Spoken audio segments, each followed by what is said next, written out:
Have you ever felt like you're too small to make a difference? Have you ever looked at what you have or what you can do and thought it isn't enough to have an impact on anyone or anything else? Someone once commented that if you think you're too small to make a difference, then you haven't been to bed with a mosquito. Jesus told a story about a mustard seed. Mustard seeds are tiny. Here are some here. You can probably only just see them.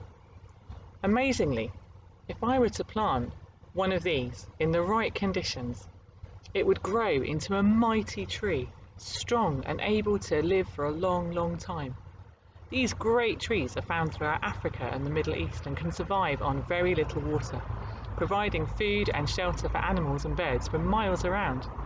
Amazing, all from these tiny little seeds. Jesus used this seed to explain how great things can come from tiny, tiny beginnings.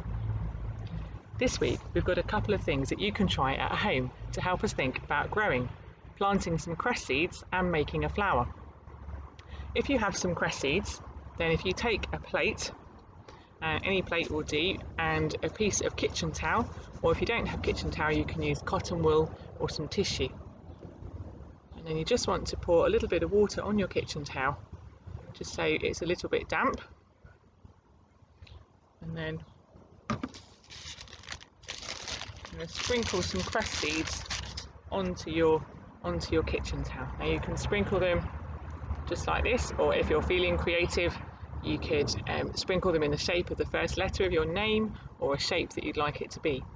Now if you put this on a windowsill and keep the tissue or the kitchen towel or the cotton wool damp, then in a few days you should see your cress starting to grow. And when it's about 2 centimetres high, you can cut it and enjoy eating it, all from these tiny little seeds.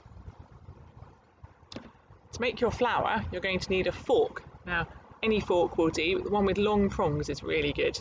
And you just need some wool. You don't need very much, so any scraps you've got lying around will be fine. And what I've been doing here is just winding the wool in and out of the prongs. And you just go all the way to the end, and then you come back so that each row is the opposite to the one before. And you keep doing that, ideally until you've filled the whole fork up. But I'm going to stop just in a minute to show you what to do next. You just keep in mind, you can make these any colour you like, or you could even mix colours if you want to. And then when you get to the end of your wool, or if you get to the end of your fork, you can cut your wool. You're going to take a pipe cleaner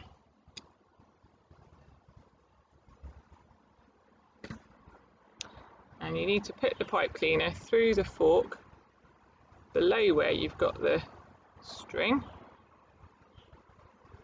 and then bring it round to above where you've got the string. And as you twist it, you're going to twist the pipe cleaner and take the wool off the fork, and you twist it so you don't lose any of your wool. And there you should have a little flower. You can make that bigger by using a bit more wool than I have. As you're doing both of these, have a think about what tiny mustard seed grows into a big mustard tree. We might feel small, but the little things we choose to do can make a big difference. What could you do this week to make a difference to the world around you? You could smile at someone, help someone with something they're finding difficult, recycle something instead of throwing it away, say a kind word to someone who's feeling sad. What other ideas can you think of? These might feel like tiny little things, and indeed we might often feel small in this great big world. But we can all make a difference, which add up to much bigger differences. I hope you have a good week, and please remember, if you need support or if you're struggling in any way, we'll be outside St Albans Church every Wednesday during the school holidays from 11 till 1. Do come along and find us. We'll have some food and some crafts for people to take away. Please do also share what you've been doing at home on our Facebook page, or get in touch by email.